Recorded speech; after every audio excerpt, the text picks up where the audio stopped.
May we never ever shed another tear for today.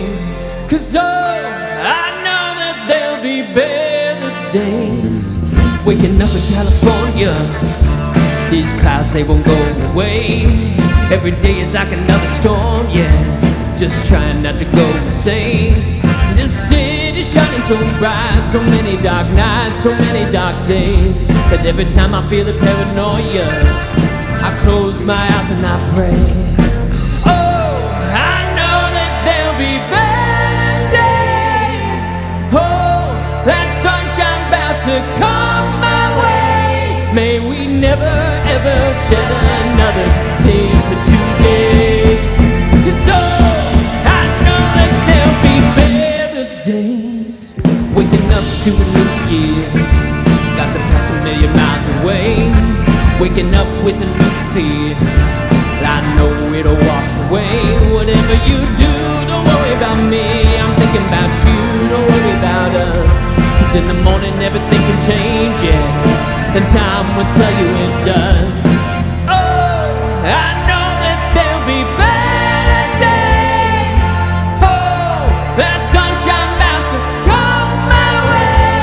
May we never ever shed another tear for today. 'Cause I know that there'll be better days, better days, better days. May we never ever shed another tear for today. 'Cause I know that there'll be better days. May we never ever shed another tear for today. 'Cause I know that there'll be better days. All right. Well, welcome to Crosspoint. What a great song to get us going, and ties right into what we're talking about during this series, how many of us can see that light at the end of the tunnel, and better days, we pray, are ahead of us as we look to build different coming out of the pandemic. How about Brad Brickley and this entire Crosspoint band? Don't they sound great? Yeah, we have more fantastic music coming our way. I am Eric. I am your host.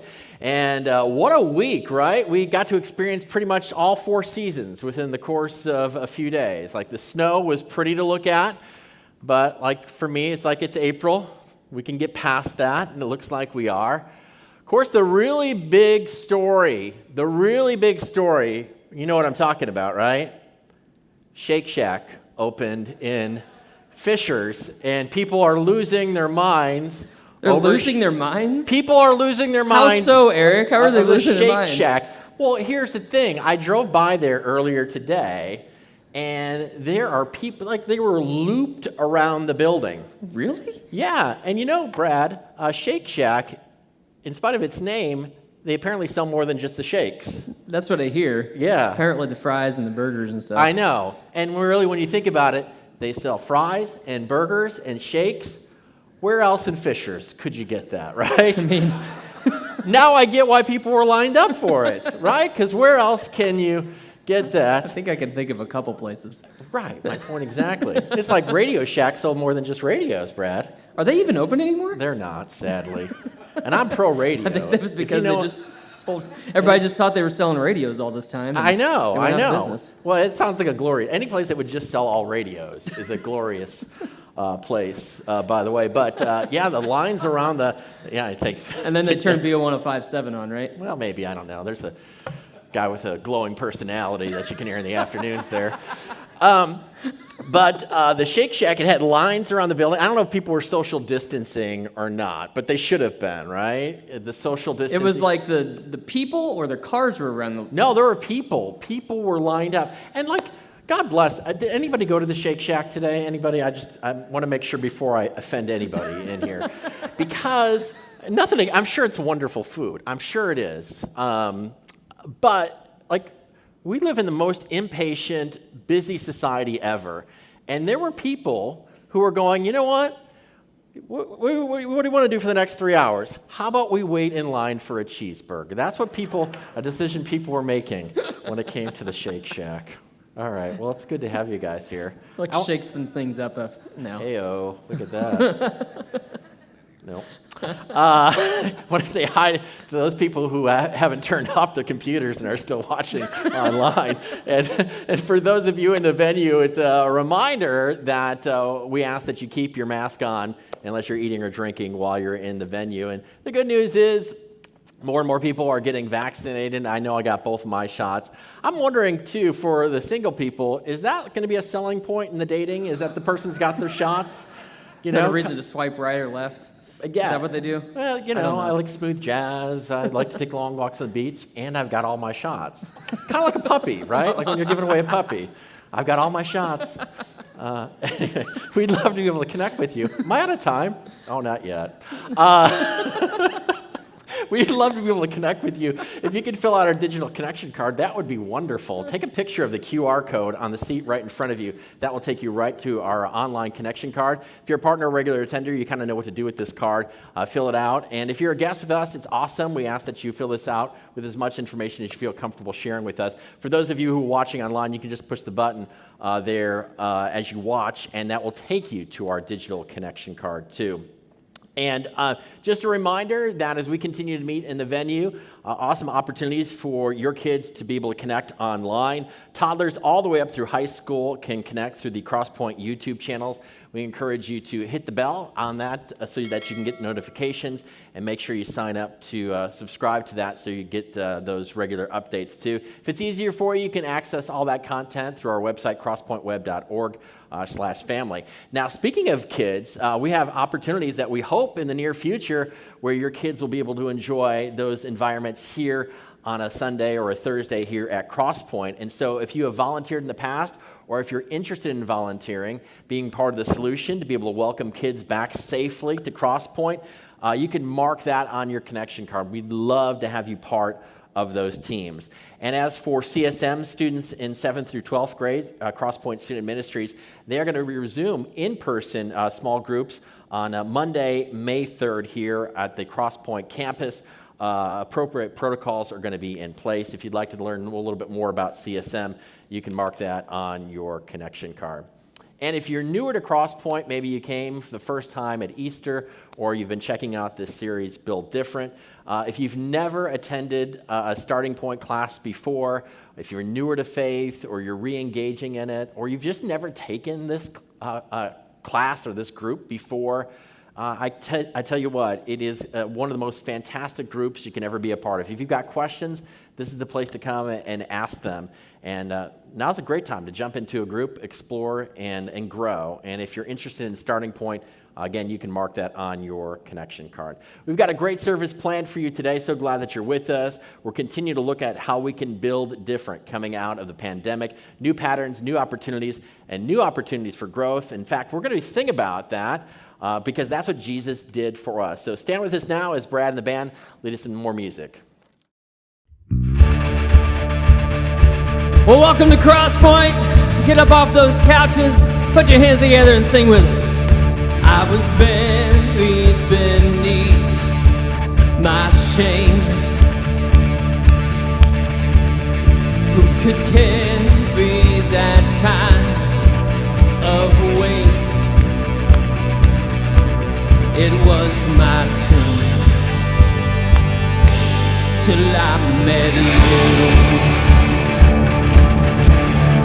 I was breathing but not alive. All my failures I tried to hide. It was my turn.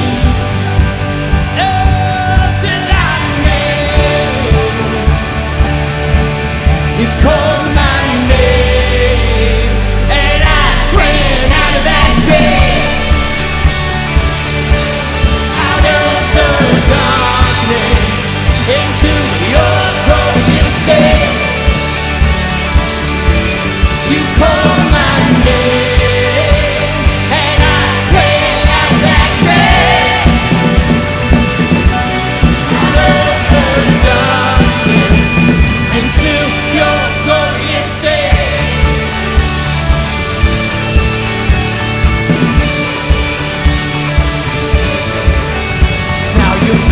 mercy has saved my soul. Now your freedom is all that I know. Oh, the old man knew Jesus when I met you. Oh, what a name! You called my name, and I ran out of that grave. You know the darkness into your glorious day.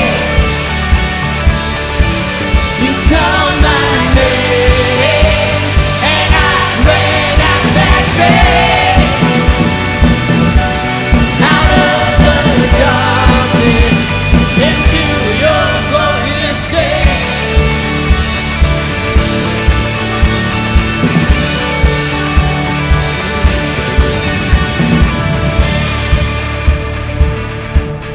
Those hands going today. We all needed a rescue. Sing this with us. I needed a rescue. My sin was heavy, but chains break at the weight of your glory. I needed shelter. I was an orphan. Now you called me a citizen of heaven. When I was broken, you were my healing. Now your love is letting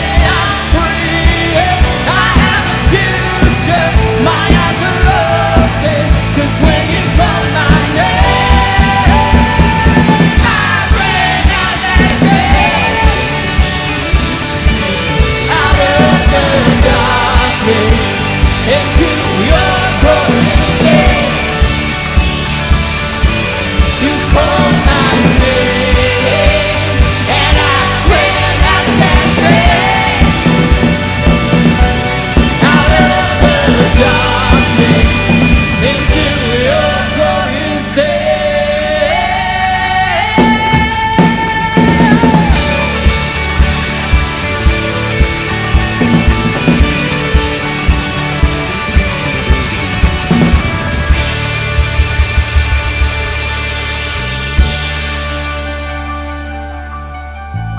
We're going to keep singing today how God's peace can be all around us. Sing this with us.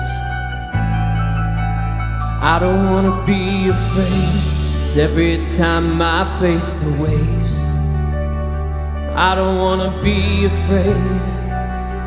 I don't want to be afraid. I don't want to fear the storm, just because I hear it roar.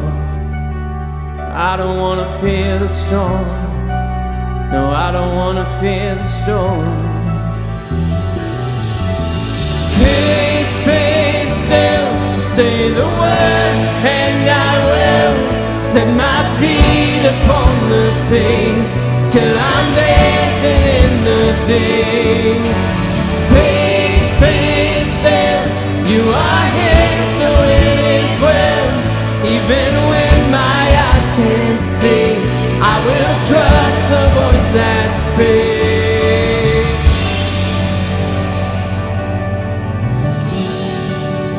I'm not gonna be afraid, 'cause these ways are only ways. I'm not gonna be afraid. No, I'm not gonna be afraid. I'm not gonna fear the storm. You are greater than its roar. I'm not gonna fear the storm. No, I'm not gonna fear it all. Peace, peace, still, say the word, and I will set my feet upon the sea, till I'm dancing in the day. Peace, peace, still, you are here, so it is well. Even when my eyes can't see, I will trust the voice that speaks.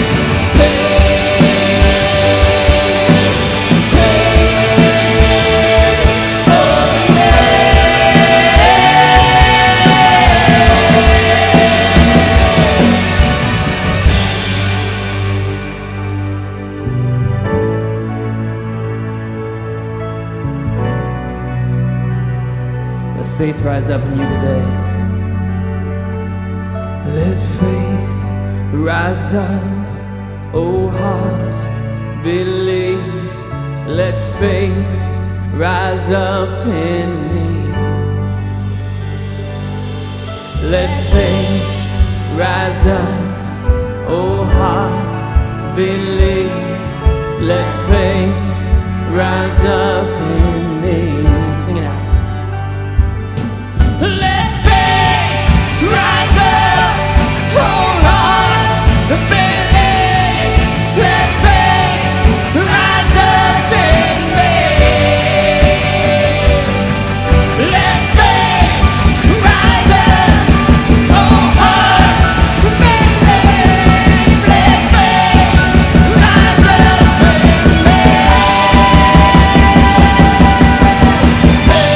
Be still, say the word, and I will set my feet upon the sea till I'm dancing in the day. Let's be still, do our hands to His will, even when my eyes can't see. I will trust the voice that speaks.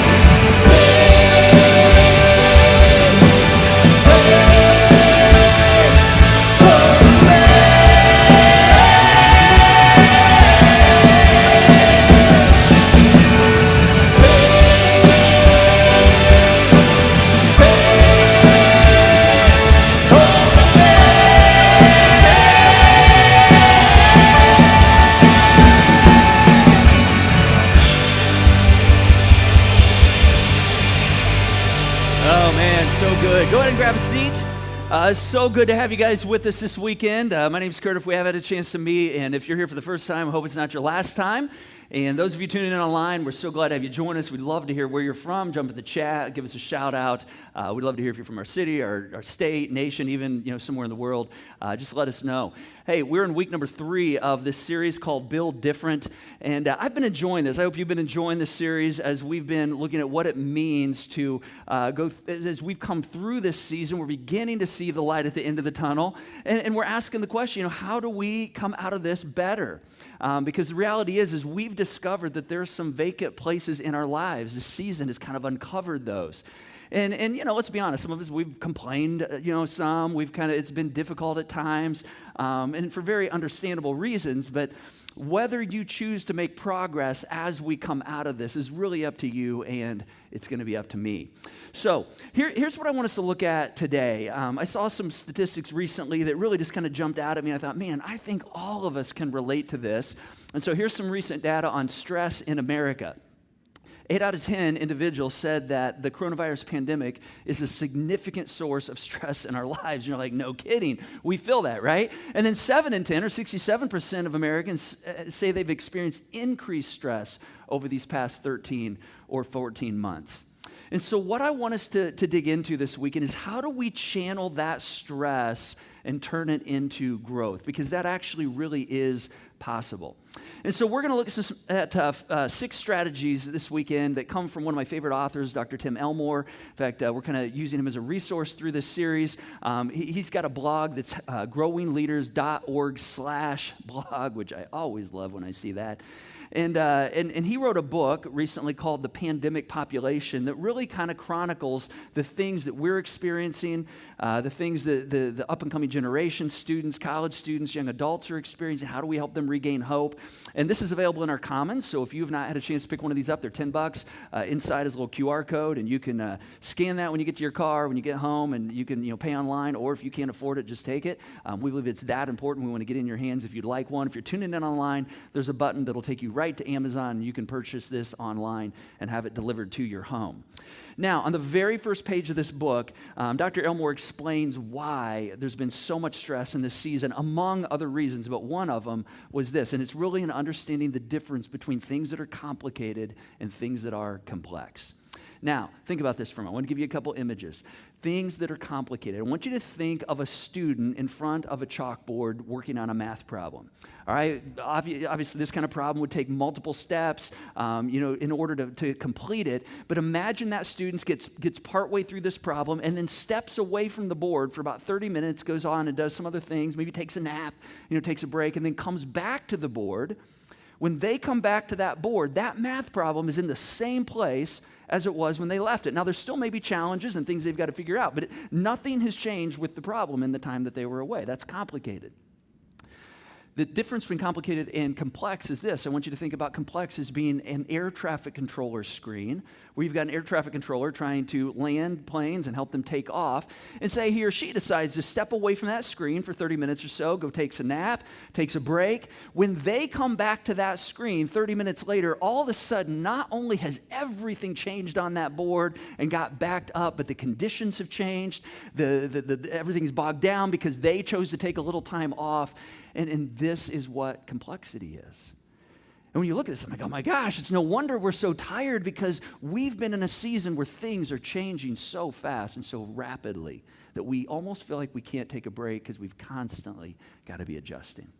Now, how many of us would agree it's been a bit of a complex season, just out of curiosity? Any of you out there? Yeah, you feel this. I feel this. I've felt this for a year. In the book, The Power of Bad, author John Tierney, he talks about the power of bad moments, which really we've come to understand as PTSD. Here's how he describes it. He says, researchers are revising the traditional view of psychological trauma, which emerged after World War I when soldiers were diagnosed with this novel condition of shell shock.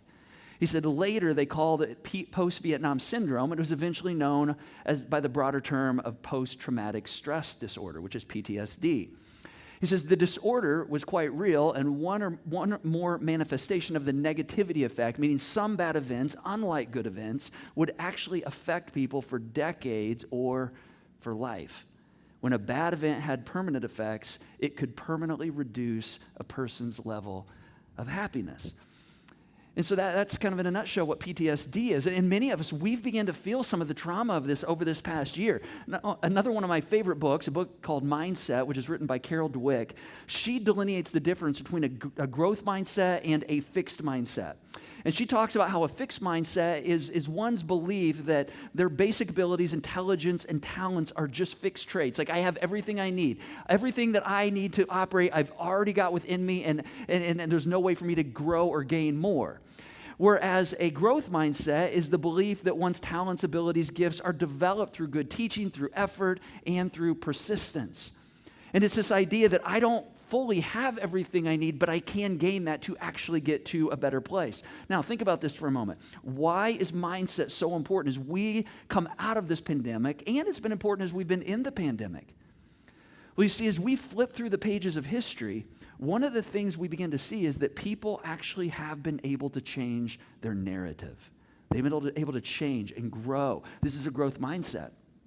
It's the belief that I can have new discoveries, I can have new understandings, I can have new knowledge, information, I can work hard, and through effort, I can actually grow, get to new places, and I can actually define and decide how my trauma is going to affect me.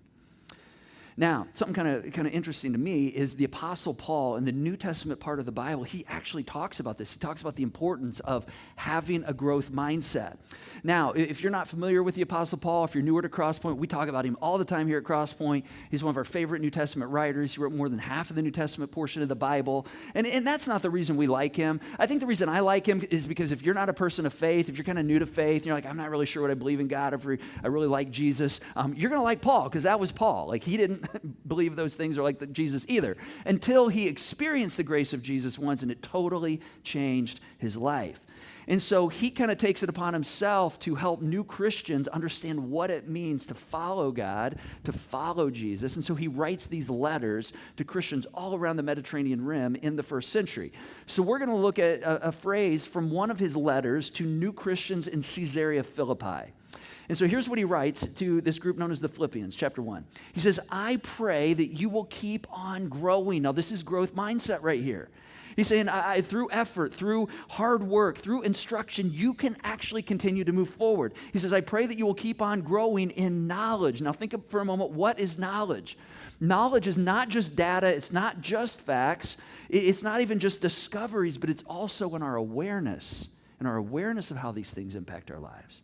So I pray that you will keep growing in knowledge and understanding. And now what's understanding? Understanding isn't just application or thoughtfulness, but it's also things like soft skills, like empathy. That I actually can, understand certain things the more I grow and the more I'm emotionally aware. So he says, we have the ability to grow in our knowledge and our understanding, and we're able to make application and facilitate change or even change our narrative. And then take a look at how he finishes this. He says, for I want you to understand what really matters. This is why he's telling it to us. He says, I want you to understand what really matters so that you may live pure and blameless lives until the day of Christ's return. And so what Paul's saying right here, think about this. He says, the moment you stop learning, you've surrendered yourself to not growing. And that's what ordinary people do, right? That's like the path of the ordinary. That's the path of the average person. Listen, let me just tell you something. The fact that you're here in the room, in the seats this evening, the fact that you're tuning in online this weekend, you've taken a very intentional step. You've said, I'm going to go beyond the ordinary. I'm going to be intentional to put myself in a place. I'm going to reserve a seat. I'm going to pick a service time. I'm going to set some time aside and be intentional so I can grow. Now think about this. Intentionality. What's intentionality? Intentionality is not just choosing to sit back and let things happen however they may fall. No, intentionality is choosing to foster the positive and the redemptive paradigms inside the challenge, inside the narrative. This is why this research on PTSD is so fascinating to me, because what research ultimately found is that the stress that becomes traumatic doesn't have to become a disorder. In fact, back in the 1990s, researchers found that 80% of trauma victims, when they came through the traumatic stress, they could actually come out on the other side, not necessarily scarred for it, but in what was beginning to be defined as post-traumatic growth. And I'd never heard this before. This is like a new understanding for me. And so this led them to understand that growth doesn't come because or from the trauma. It's actually in how you and I actually respond to it. And as a result, there were 4 measurable things that came out of stressful times, even traumatically stressful times, that were measured as people moved into post-traumatic growth. And look at these 4 things right here. They're crazy things that you and I actually, I think, want in our lives. They're things like increased appreciation for life, deeper relationships with others, newer perspectives and priorities, and greater personal strength. I look at that, I'm like, oh my gosh, isn't that what we all want in our lives, right? Those are the things that we want to get to, which is actually possible. So, how do we do it? Well, I want to give you six kind of applications or steps or ways that you can apply some behaviors to your lives today. And Dr. Elmore, he kind of shares these in his book. He actually gives 7 of them. I only have time for 6, and one of them maybe for kind of earlier in the pandemic, and you can pick up the book and read about that one. But these are ways that we can lead the next generation into hope and into the future. But I'm going to be honest with you. For many of us, we're going to need to begin to lead ourselves in these ways. All right, because if we're going to lead others, we've got to make sure we're leading ourselves in this way. And these are the things that will actually change the traumatic stress and turn them into growth opportunities. So, you guys ready? You guys ready to look at them? Here we go. All right, the first one is we have to acknowledge the disappointment and loss. We have to acknowledge the disappointment and loss. This is kind of like addressing the elephant in the room. All right, if you have students, if you have children, if you have college students in your home, young adults that you're mentoring, understand they've lost a significant part, a whole year plus of their growing up experience. Things were canceled, things were taken away, things were postponed. All right, they're likely feeling cheated, feeling frustrated, let down. You may feel cheated, frustrated, and let down. All right, and so for us to say, well, it's not a big deal, you just need to deal with it, that's actually doing nothing but discounting how they feel. And so it's important for us to see them, to say, hey, I see you in the midst of this. That's empathy. That's what empathy is, just to see the struggle. In fact, as our whole nation kind of collectively held our breath this past week as we were awaiting the verdict on the George Floyd trial, I was watching that thing and my heart was just beating out of my chest because I just felt like this was such a defining moment. And I'm going to be honest, I was very relieved with the verdict. At the time, though, it was kind of weird because I'm like, yes, I mean, this is so good for our country. And it just seemed like it was evident that this was what the verdict needed to be. And yet, at the same time, it didn't seem like it was a moment for like a victory lap. Like it's almost like we've taken one step in a direction. But one of the things that began to come out to me as I listened to narratives and talked to some of my friends was that this was a moment where a whole group of people in our country were seen and were acknowledged, which is a big step forward. You remember the old adage, stop, look, and listen? Remember, like, I don't know if your parents taught you this, but like we were taught when you enter an intersection, like if you're walking through your neighborhood, you come to an intersection, you should stop, look both ways, and listen, for a car that might be coming. Well, this applies to acknowledging the difficulty and the disappointment and loss. Meaning we have to stop long enough to acknowledge the reality. And we often, can use a phrase like, hey, I know this is hard. And when we do that, we're actually creating validation. And then we ask, okay, what are others seeing? What are they observing with their eyes? And we can say something like, hey, here's what I see as some of the needs around you right now. When we do that, we're bringing context.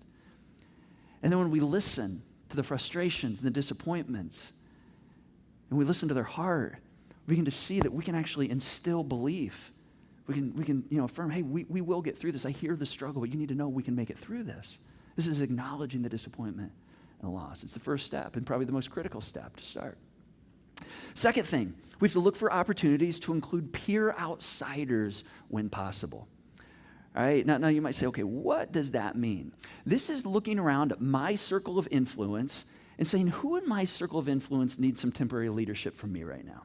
Who in my kids or my students' circle of influence, in their circle, who of their friends need some temporary influence? And then how can I invite them into my fold so maybe they can benefit from some presence and some guidance in their life? Now, here's why this is so, so important. Here's the harsh reality. You probably know this, but I'm just going to share it with you.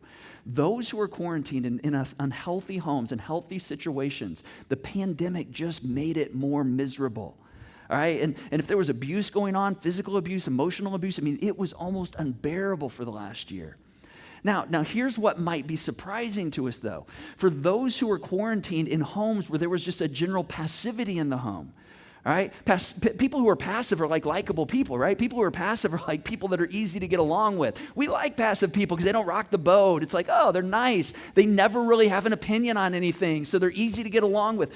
Understand that where there was passivity in the home, the students in that home, the people in that home experienced nearly the same affects as those who were in a miserable situation, a very, very unhealthy situation. It felt very, very similar. Because there was no guidance, there was no leadership, and it felt hopeless. Now, the cool thing is when we bring people into our fold and we say, hey, can I let me invite you over. Let's hang a little bit. I know we're not, fully, doing group stuff, and we might, begin to connect with, mixed family situations and so on, as we get vaccinated. But as you bring people even in small groups under your influence, you can actually have an enormous impact on their lives, and they can actually have an impact on yours. Now, let me just give you a picture. I had this crazy, interesting moment this week where I realized how important intentionality is. I was taking one of my daughters to school. She had to do a test. She's virtual right now, and she had to go into the school for a test this week. And so I had to take her to school when all the kids were arriving at the first part of the school day. And I'm going to be honest, this is a school that my kids are in 3 different schools right here outside our campus. And this is the school that I kind of don't enjoy going to the campus and dropping her off because it's crazy busy and there's cars coming in from all sides. And just the whole process just makes me anxious, and I'm not an anxious person. And so I go through this whole process, and I drop her off, and I'm coming out to pull out, back onto Oleo Road right outside our campus here. And as I was pulling out, I'm like, this just drives me crazy. And I couldn't figure out why. And one of my other kids goes to a school across the street. And I looked over there and I thought, I never feel that way when I'm pulling out of that parking lot. Why is that? Because I'm facing the same kind of traffic, the same number of cars coming across the intersection, these immense lines of cars trying to turn in that are blocking the intersection. All the same things that are going on. And then it hit me. I'm like, oh my gosh, this is it right here. Across the street, there were cones guiding cars out of the parking lot where everyone had to turn one way. Whereas the situation I was sitting in, there were all kinds of dynamics going on. Everybody could go multiple directions. There are cars coming in, trying to go out. You'd get yourself stuck, not realizing all these cars would be lining up in front of you. And I'm like, this just makes me crazy. And I just had this aha moment. I'm like, this is what intentionality does. And it's what it doesn't do. See, when there's not intentionality, we feel anxiety, we feel stress. Until that moment that I could put a finger on it. Now, I'm going to be honest, I don't always like to turn the direction I have to go when I turn out of the other parking lot, and I'm required to do that, but I'm going to tell you something. I don't despise, I don't, hate going into that setting because there's an intentionality. What's intentionality? It's like guardrails toward a preferred purpose. I mean, we can never underestimate the power of intentionality as we think about changing the narrative, providing temporary leadership to those who may be struggling around us. All right, third thing we have to do is we have to turn our focus outward. Turn our focus outward. Dr. Elmore has this phrase I love. He says, anxiety feeds narcissism and narcissism feeds anxiety. And when we get in this cycle, it's like we are stuck in a perpetual roundabout. It's like, hey kids, look, it's Big Ben, Parliament. Hey kids, look, it's Big Ben, Parliament. We're stuck in the roundabout. And we become so focused on ourselves that it leads to poor mental health. And that poor mental health actually leads to sadness. And that sadness actually leads to depression. And then we're right back in worse mental health. It's like a cycle we continue to go through. Dr. Christine Carter, she says this. She says, again and again, research has shown that even in dire circumstances, we feel better when we turn our attention to supporting others. This is true for teenagers as well. It's not surprising that teens who provide tangible emotional or informational support to people in crisis tend to feel more strongly connected to their community. They cope with their own challenges more effectively, and they feel more supported by others. This is so true. A couple months ago, one of my kids hit kind of a difficult patch. And, we started through our conversations hearing phrases like, I don't know how I'm going to get through this. I don't know what I'm going to do. And so finally, Julie and I, one evening we said, listen, we've been trying to help you, coach you, let you kind of navigate this, but here's what you're going to do tomorrow. Here's what you need to do. You're going to get up tomorrow, and I want you to look for someone to be a blessing to. And they're like, well, but I need some things, though. I'm like, I know. And so what you're going to do, instead of focusing on you, I want you to look for somebody else who needs you today. When you go through your afternoon classes, I want you to look for somebody they need you to come alongside them. When you come home at night, I want you to look for an opportunity to serve someone in your family, serve someone in our neighborhood. I mean, it's amazing. It doesn't solve the difficult patch moment in their lives, but it's amazing how these opportunities, when we look to bless someone outside of ourselves, take the focus off ourselves. And it takes the focus off our stress, and it begins to change the narrative. In fact, early on in the pandemic, we did a series called How to Be a Great Neighbor. And some of you may remember this, and we gave you a BLESS principle, which I just want to kind of do a quick flyover on. Because if you're kind of so stuck in your own stress, you might need to get outside of yourself. And there's a real simple acronym you can use that spells BLESS. And here's what it stands for. B is begin with prayer. Just say, hey, God, who today in my life needs a touch from me? Who needs a little encouragement from me? And even if you don't really have a belief in God, maybe it's your first time to talk to God, and just say, hey, God, which of my friends or people I'm going to run into need just a touch from me? And you might be amazed how God puts a face or a name right in front of you. And then as you go through your day, look for an opportunity to connect with them. And L is listen. Look for an opportunity to listen to their location. Hey, what's going on? How's it going? And it's amazing what you'll begin to hear about their emotional and physical location when you listen. And then E stands for eat. Could be eat, could be having a cup of coffee, could be doing a Zoom happy hour, but look for an opportunity to connect with them over a beverage or over a meal. It's amazing how we begin to get glimpses into people's lives when we eat or share coffee or a drink together. And then S is serve. I mean, as you begin to get a sense of, hey, here's what's going on with this person, what's the opportunity I have to step in and serve them in some unique way? Because now I know what their location is. And then the last S is story, and this may be more for those of us who are followers of Jesus. This might present an immediate opportunity for you to just share the hope that you have. Why do you have a hope in Jesus? Why do you follow Jesus? Why are you positive? Why is your life looking different than everyone else around you? See, regardless of age, we all get a huge boost when we tie into something bigger. All right, number 4. We need to tell stories of people who have overcome in the past. This is huge, huge, huge in changing the narrative. I had a grandfather growing up who was injured in World War II. And he died when I was about 18, 19 years old. And I never knew him not paralyzed. He was in a truck accident in Europe. He was in a hospital for a couple months. When he came home, he never regained use of his left side. So, I mean, his left arm was always kind of limp, and he drug his left leg. I mean, this is the way I always knew him. What was amazing to me is I'll never forget that he never allowed his handicap to disable him. I mean, he learned to drive with one hand and in one foot. He learned to mow the grass. He'd bag the grass, change the bag with one hand. I don't know how he did it. I'd watch him when I was little. He'd paint the house. He'd wash the car. He'd play cards. He'd play rook, which is kind of like the euchre for older people. He did everything. Nothing ever hindered him. I'll never forget walking into his house when I was like 6 or 7 years old. He was downstairs refinishing the basement by himself. And in that moment, he had a stool, and he had a broomstick on the stool that was holding a ceiling tile up, and he was nailing with one hand ceiling tiles in one tile at a time with this process. I mean, it was amazing. And so I share stories of my grandfather, Grandpa Parks, with my kids all the time. Like, man, I wish you could have known your Grandpa Parks, because I think his setback actually made him who he was. He was an overcomer. And you might go, well, Kurt, I don't have any pictures like that in my life. All right, well, listen, there's stories all around us. You just have to look for them. In fact, let me share one with you from the pandemic book. If you know anything about professional boxing, over the last century, you probably know the name Jack Dempsey. Jack Dempsey, he was the heavyweight champion of the world for 7 years.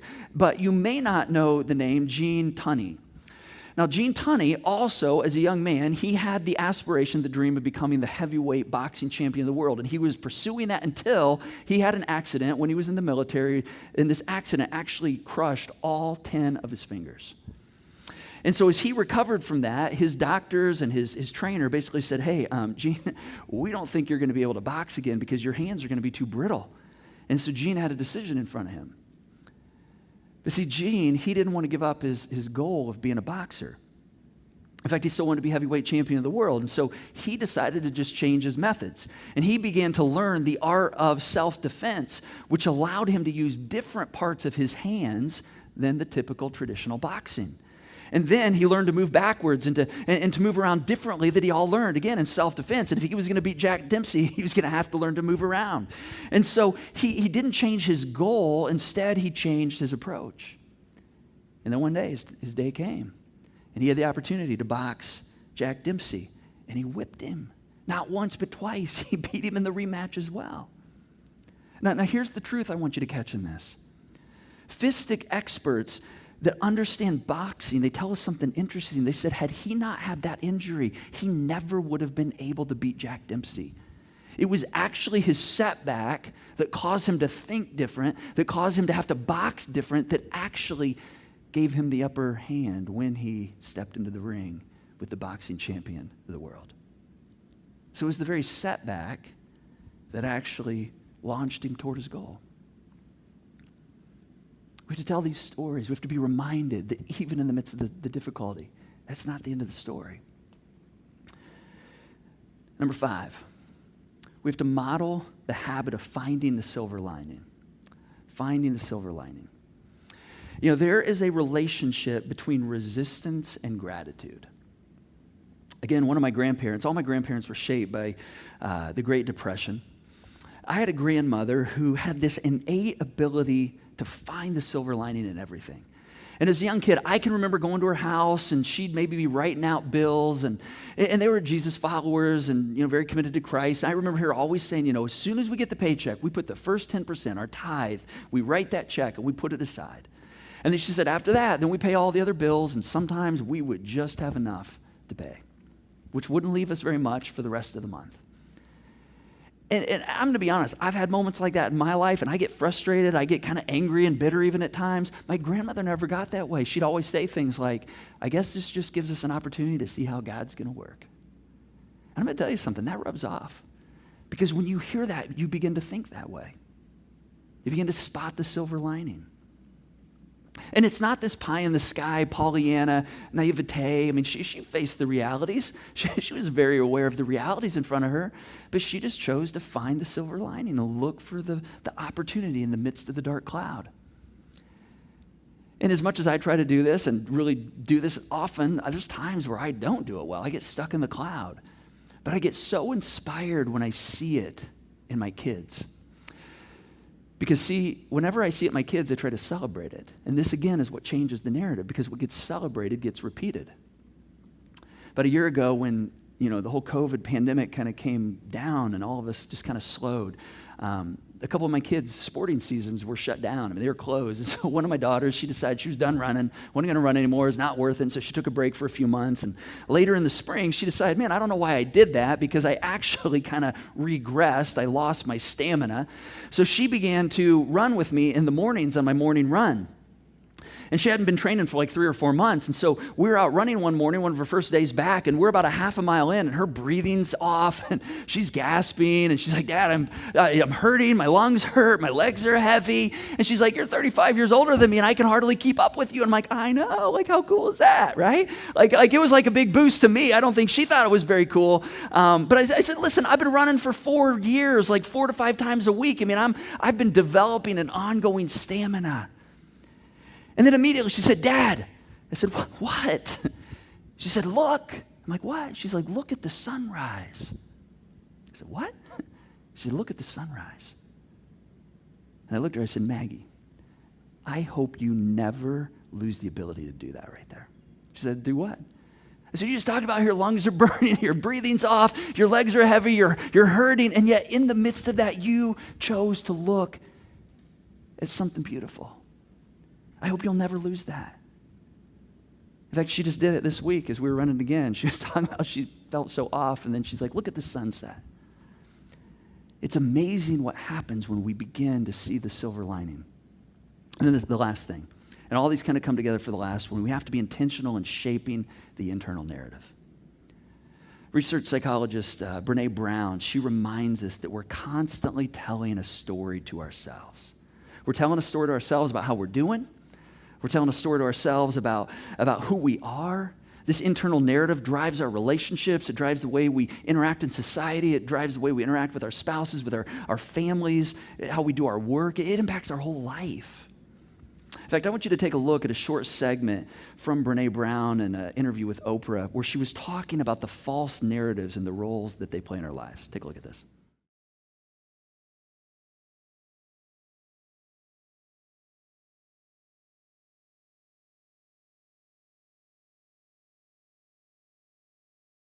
I love how she said when we have a setback, it gives us an immediate moment to dig into the background of what's going on in our lives. Think about this. You and I have the power, ability to shape our internal narrative. And when it comes to our kids, when it comes to our students, when it comes to those we're giving temporary leadership to or ongoing leadership to, it's crucial that we feed that narrative with things of hope and things of belief. In fact, the book CRADLES of EMINENCE, they kind of chronicle the lives of 700 students who are high-achieving individuals. And what's interesting is they study these 700 subjects. The vast majority of these students, they have experienced some kind of tragic trauma early in their life. And yet, somehow, nearly all of these students have a positive narrative.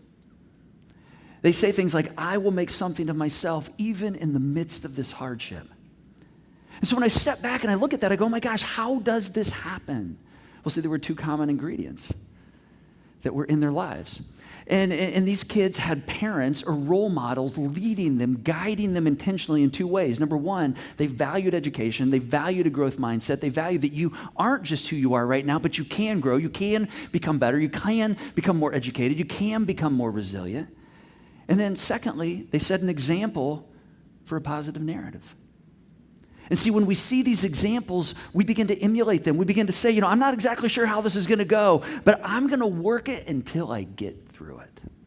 And I'm not exactly sure, how I'm going to handle this disadvantage, but I'm going to look for the opportunity to turn it into an advantage.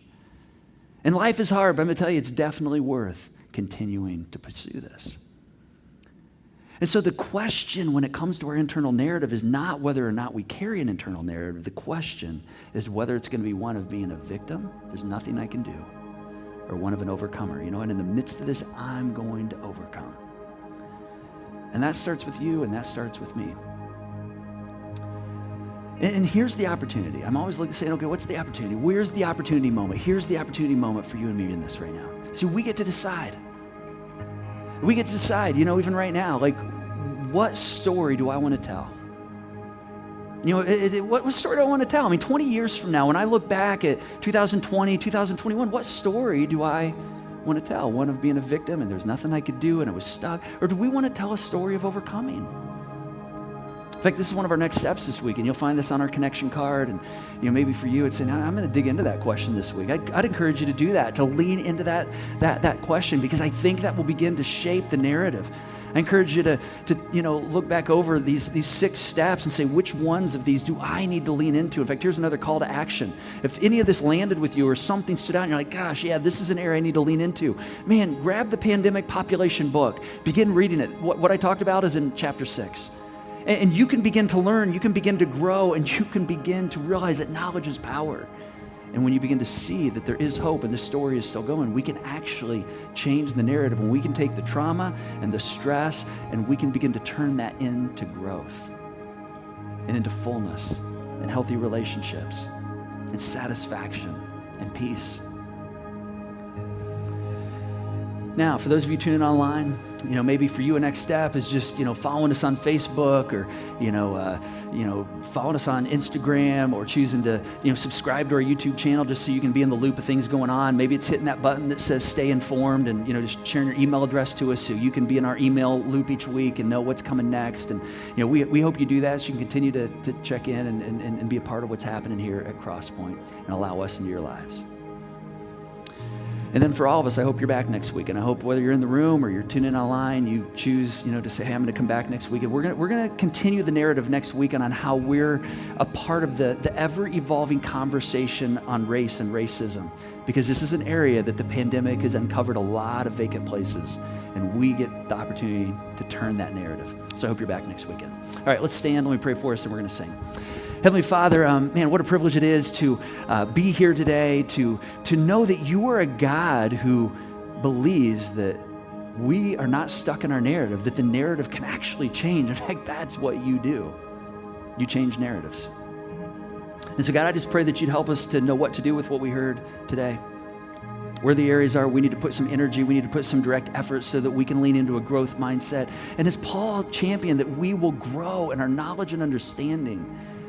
And that through all the stress and all the trauma that's come from the pandemic or that's come from other brokenness and outages in our lives, that we can actually get to a place of growth, a place of peace. And God, thank you that we have access to the very power that raised your Son from the dead, and that is alive and at work in us. And so we just pray that you would do your work, show us that you're there, encourage us this week. And we pray all these things in your name and according to your character.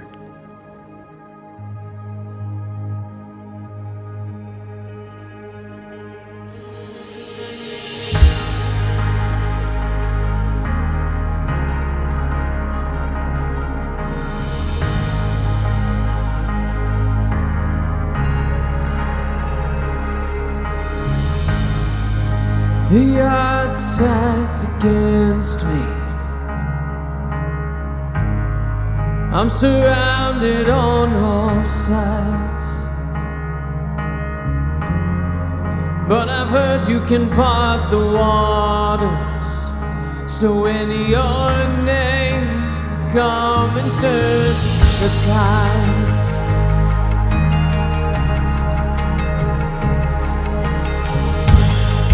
I'm staring at this mountain. No chance I'm getting through, but I've heard they can melt before you. So in your name I'm asking it to move. Let that breakthrough miracle power pour out. I need a breakthrough miracle moment right now. Only in you and with you my victory is found. Bring that breakthrough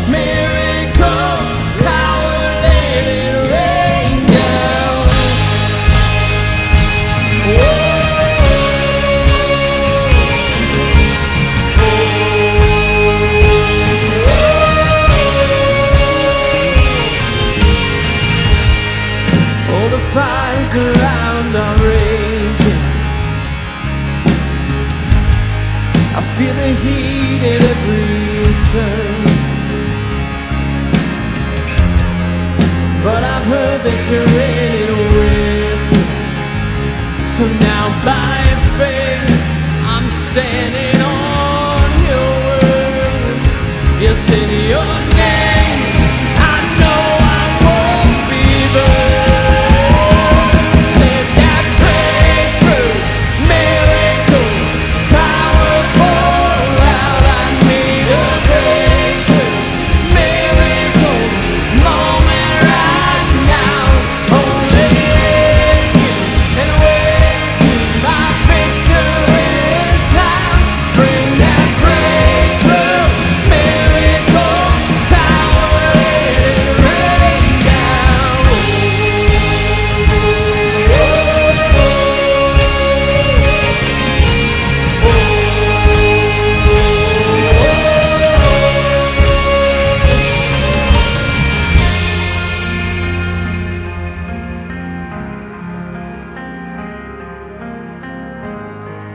Your story is not finished because he is in it.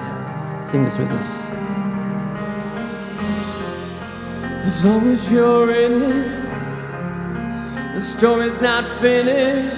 I know you've overcome, so I know I'll overcome. As long as you're in it, the story's not finished. I know you've overcome, so I know I'll overcome. As long as you're in it, the story's not finished.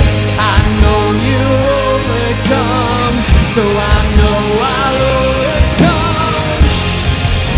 As long as you're in it, the story's not finished. I know you overcome, so I know I'll overcome. Oh, let that breakthrough, miracle, power pour out. I need a breakthrough, miracle, moment right now. Only in you and with you, my victory is found. Bring that breakthrough, miracle, power, let it rain. Bring that breakthrough, miracle, power, let it rain down.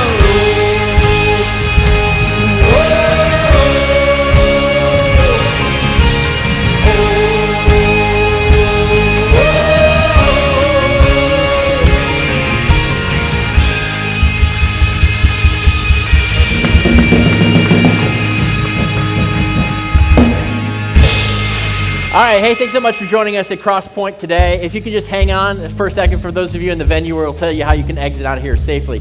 If you haven't done so yet, make sure you hit send on that online digital connection card. If you need prayer for any reason, you can text the word need prayer to 25827. Someone from our prayer team would be happy to follow up with you and pray with you today. And thank you for continuing to financially fuel Crosspoint through your gifts to the Joy Box. So that's here in the venue or online. All right, we're going to have some staff members come down the rows. They're going to exit you from the back row to the front row, so please wait till they get to your row as they release you this evening. As you go, may you live intentionally so you can determine the story you want to tell. Have a great week. We'll see you next weekend. Take care.